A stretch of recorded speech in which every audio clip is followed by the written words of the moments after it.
आवाज बिलकुल बंद करा.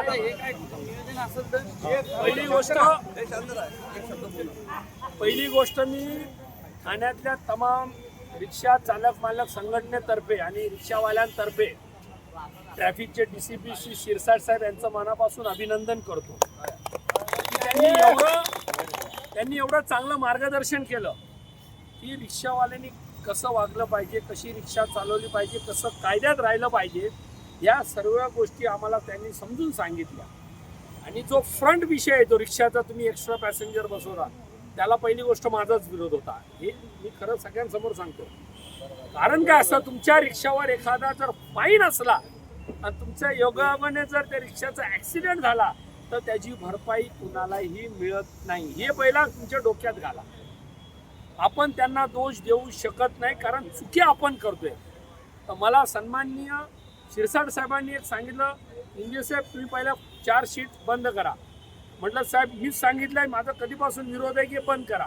त्यांनी सांगितलं पहिला तुम्ही बंद करा, मग जेवढ्या कायद्याच्या बाजूने आम्हाला तुम्हाला मदत करत, कायदेशीररित्या बोलतोय मी, तेवढी मदत आम्ही रिक्षावाल्यांना करू. तुम्ही फक्त तेवढं बंद करा. दुसरी गोष्ट, रिक्षावाला कसा का असला पाहिजे. रिक्षावाला हा आपल्या वर्दीत त्यांचा जो ड्रेस कोड असेल कायद्याप्रमाणे, युनिफॉर्म, आणि त्याच्यावर पहिला बॅच पाहिजे. त्याच्यावर तुमचं इम्प्रेशन असतं की हा रिक्षावाला कायद्यानुसार चालतो. दुसरी गोष्ट आम्ही चर्चा केली, जो 10,000 फाईन आहे, 10,500. जर तुमची कॅपॅसिटी नसेल 10,000 भरायची तर तुम्ही कोर्टात जाऊ शकता. तो तुमचा नैतिक संविधानिक अधिकार आहे. ते आम्हाला साहेबांनी स्पष्टपणे सांगितले. जर कोर्टाला वाटलं 1,000, 2,000, 3,000, ते कोर्टावर आहे आणि तुमचं नशीब. बरोबर आहे.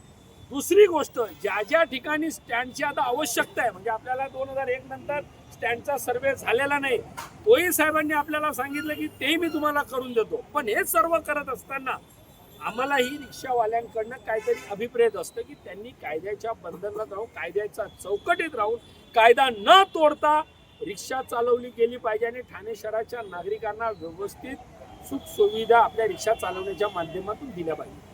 म्हणजे त्यांनी आपली बाजू क्लिअर केलेली आहे, आपणही आता त्यांना काय करून दाखवायचंय.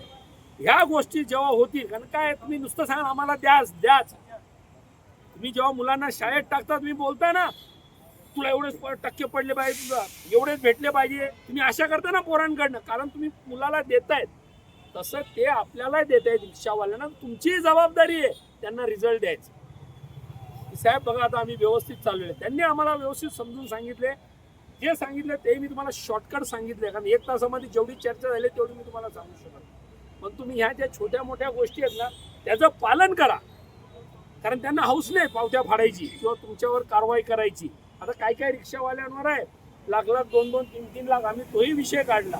ते सन्माननीय शिरसाट साहेबांनी आम्हाला सांगितलं की त्या पावत्या तुम्ही आणा आणि आम्हाला सांगा की कुठं काय चुकीने झालंय. जर खरंच चुकीने झालं असेल तर आम्ही तोही फाईन कमी करू. म्हणजे एवढं मोठं मन त्यांनी तुमच्या रिक्षावाल्यांच्या प्रती दाखवलेलं आहे. आता तुमची जबाबदारी आहे, की तुम्ही आता बघा, तुमची जबाबदारी अशी आहे की आमचं स्वच्छ ठाणे जसं आपण ठेवतो ना, तसं कायद्याप्रमाणे चालणारं ठाणं रिक्षावाल्या चालवतात हे आता तुम्ही दाखवून द्या. राहिली दुसरी गोष्ट, ज्या फाईनचे त्यांनी ही महारिक्षा तो काहीतरी ॲप आहे, तो कुठला ॲप आहे, ट्रॅफिक ॲप, तो डाउनलोड करा आणि प्रत्येकाने आपापल्या रिक्षावर कुठला फाईन आहे कसा काय त्याचं आकलन करा की कुठला चुकीचं आहे कुठला खरं आहे. जर सन्मान्य ट्रॅफिक DCP साहेबांना वाटलं की हे चुकीचं आहे तर ते कायद्याप्रमाणे करतील. तुम्ही सांगाल की सरसकट माफ करा, ते होणार नाही. कारण कुठेतरी कायद्याची बंधन असतात प्रत्येकाला. कायद्याच्या चौकटच्या बाहेर जाऊन कुणाला काम करता येत नाही. ही गोष्ट पहिला तुम्ही सर्वांनी लक्षात